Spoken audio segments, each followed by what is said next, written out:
Teachers are already presented with difficult situations and challenges every single day, not only by their content, the classroom setup, the school as a whole, staff, parents, students.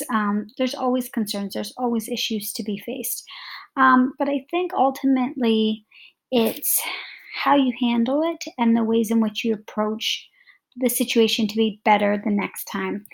For example, some of the difficulties teachers face specifically in the situation that Jane is facing is using professional judgment without jumping the gun per se and reporting a sexual assault case and then being incorrect, but also losing your students' trust. They've built that connection with you for a reason.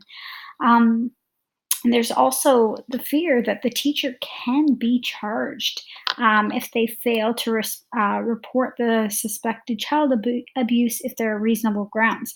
So, not only do you already have to deal with the stress of hearing about it, not sure if it's correct or not, but also if you don't make the report and you're incorrect, you can be charged. Another big issue is that barrier and gap issue.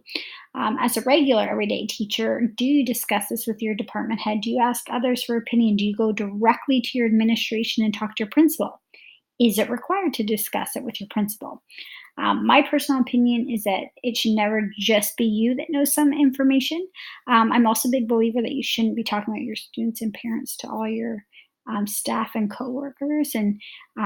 But I definitely think that your principal should never be blindsided. So it is important to discuss the situation with your principal, get some advice, make sure you're following the proper procedure, and then that way you're ensuring you've covered your bases as well.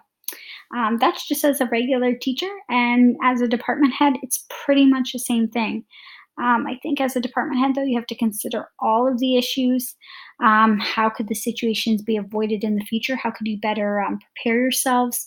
And are there other courses of action? Are there other ways to prevent these situations, or ways to actually use it as a teaching opportunity and a teaching moment?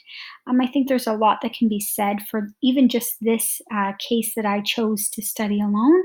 Um, because there's always issues, there's always concerns with everybody. So I think it's always a teaching opportunity, and I've really loved listening to and reading the discussion posts my classmates have responded to get their ideas and feedback on how you would handle this situation if it were you in the real world, and how you could come together as a team to make sure that this doesn't happen again.